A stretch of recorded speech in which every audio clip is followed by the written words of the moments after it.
Attorney General, thank you for being here. You know, in response to the memo, I know you've repeatedly said this is not about parents. 15 years ago, I was PTA president at my daughter's high school. Participated in a lot of school board meetings, and I still watch it on public access back in Mecklenburg County when I'm home. The basis for your memo was substantially the letter that you all received. Is that correct?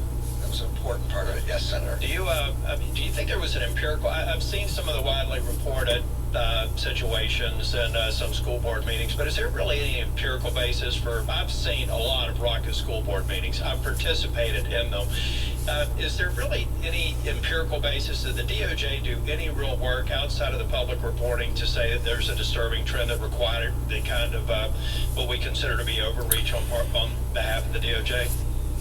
So, as I've explained, what we looked at was the letter from an organization that represents thousands of school board members and school boards, and public reports of threats of violence, and even since then, I have further read quite express threats of violence. Well, it's important, Mr. Attorney General. I want to try and keep in time and deference to my colleagues behind me, but I know that you've said it's not about the parents, but when the DOJ releases the memo, and I think even more importantly, the press statement, I think that it does have a chilling effect on parents being willing to go and express their concerns with the direction the school board's going.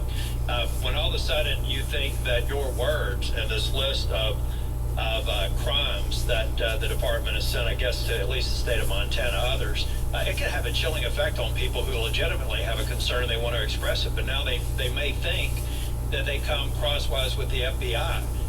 So I do believe that it will have a chilling effect on people whose right they have to go in, express their concerns, like a Loudoun County, a ridiculous overreach.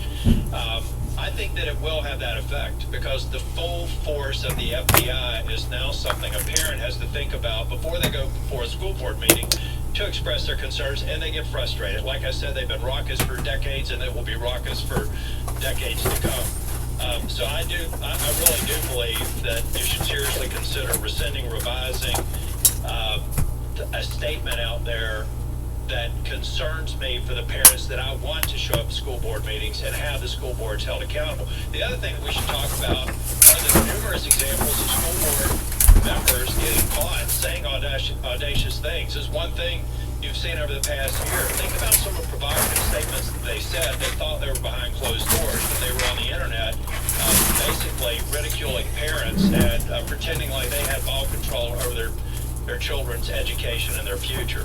We've got to get more parents engaged, and I think that the effect of the DOJ action is the exact opposite of that.